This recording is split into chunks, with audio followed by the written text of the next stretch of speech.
If you think the royal drama is over, think again. It's still bubbling. And Meghan Markle?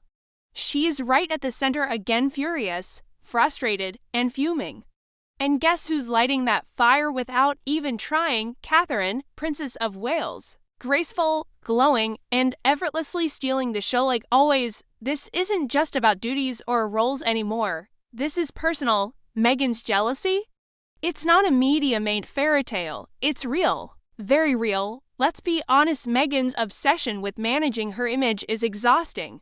She's always rewriting the script like she's the lead in some Netflix saga.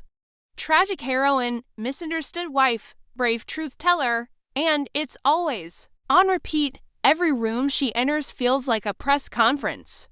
Everything's a calculated move, always theatrical, always about the spotlight. Then there's Catherine. Oh, Catherine, she doesn't even have to speak. One graceful walk at Wimbledon, one kind gesture to a crying tennis player, and the world melts. No interviews, no media blitz, no flashy brand deals, just pure elegance. And that's exactly what drives Meghan mad. Because you can't fake that kind of class. No matter how many shows, products, or speeches she rolls out, Meghan knows she just doesn't have that. Now let's go back before the castles and tiaras. Meghan's been this way. Remember that story from her teen years? Screaming at her dad over a school play and a summer camp. She didn't get her way, so she stormed off and went to live with her mom.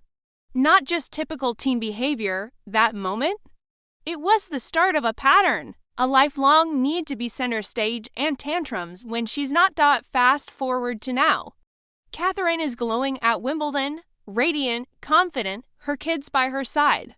Headlines love her, she's the image of royalty.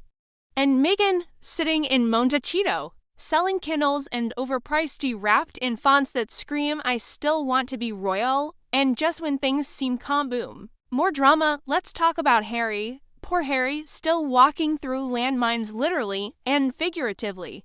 He's trying to follow in his mother's footsteps, walking through Angola, trying to bring peace and back home. Meghan's reportedly on the phone with the press. Insert clip. That Daily Mail leak about Harry's trip to Angola? Suspicious. It wasn't the palace. It wasn't Harry. So who was it? All fingers point to Meghan. And honestly, no one's shocked. She's been playing both sides for a long time. Always one foot in the media, the other pretending to be private. And some insiders, they say Harry has no clue how deep it goes. Meghan moves quietly, carefully, feeding stories when he's not looking and when he's around. The charm switch flips on, but when he's not, staff say it's a whole different story, a cold, demanding one. And Harry, sweet Harry, still doesn't see it. Even Princess Diana once called Harry thick. It stung then, but looking at all this now, maybe she saw something we didn't, because all that talk about family healing, about King Charles wanting peace, it sounds sweet, but it's not real. William, he's done, over it. One longtime friend said it clearly. He absolutely hates Harry, not dislikes, hates. And really, can you blame them? This isn't just sibling rivalry anymore. This is betrayal. Every single time Harry and Meghan pop up, leaks follow. Headlines explode. Drama returns again and again. Meghan's biggest mistake?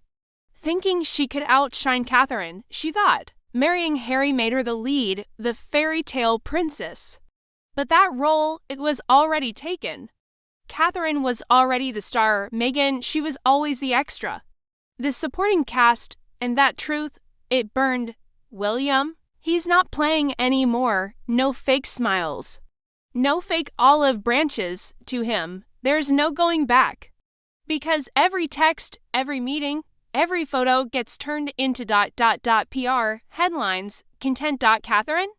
She remembers too, the Oprah interview. The shade, the moment Meghan hinted someone in the family was concerned about her baby's skin color. No names dropped, but the message was clear. Insert clip. Then came Omid Scobie's book. And just like that, names, King Charles, Catherine. Even if Harry didn't write it, it came from his circle. That kind of betrayal, it cuts deep, and it stays. Here's where it gets even messier. Meghan knows the clock is ticking.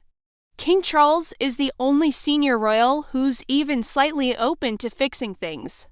But when he's gone, that's it. William won't be that kind of king. He's sharper, colder, done with chances. Done with them. So what's all this sudden talk of peace really about? Not family, not love, it's about relevance. Meghan and Harry know the truth. Without the royal connection, the brand falls apart. No titles, no palace access, just two ex-royals trying to sell candles in California and calling it royal-inspired. Let's talk about Meghan's lifestyle brand for a minute. British-style goods made in the US with fonts that scream royalty. It's like she's trying to convince people she never left. But people see through it. You can paint crests on. Every mug inside it still smells like desperation. And Harry? Still holding on to hope, flying across oceans to visit his sick dad. And then right after running to Good Morning America to tell the world, really, since when is grief a media moment? Insert clip. This is what happens when everything becomes a press strategy. Even collected Catherine reportedly hopes Meghan's business works. Not out of kindness, but strategy, because if Meghan's busy selling fancy tea, maybe she stopped throwing PR bombs every time Catherine shows her face in public. But let's be honest, that's wishful thinking. Every time Catherine shines, Meghan's team rushes to take the spotlight back. It's like clockwork. Catherine looks amazing at Wimbledon, then suddenly we hear about Harry and King Charles having secret talks. Coincidence? Please, it's too perfect to plan. And all of this? The jealousy, the leaks, the games, it all boils down to one truth. Meghan didn't just want to be a duchess, she wanted to be the duchess. The one everyone watched, the one with all the attention. She thought marrying Harry would give her that crown, that lead role, but Catherine already had it. And Meghan couldn't take it. She married a prince without a throne. A prince whose own family barely answers his calls now. And when Meghan realized she could never outshine Catherine, not with the press, not with the people, not even inside the palace, that jealousy turned to bitterness, real, deep bitterness.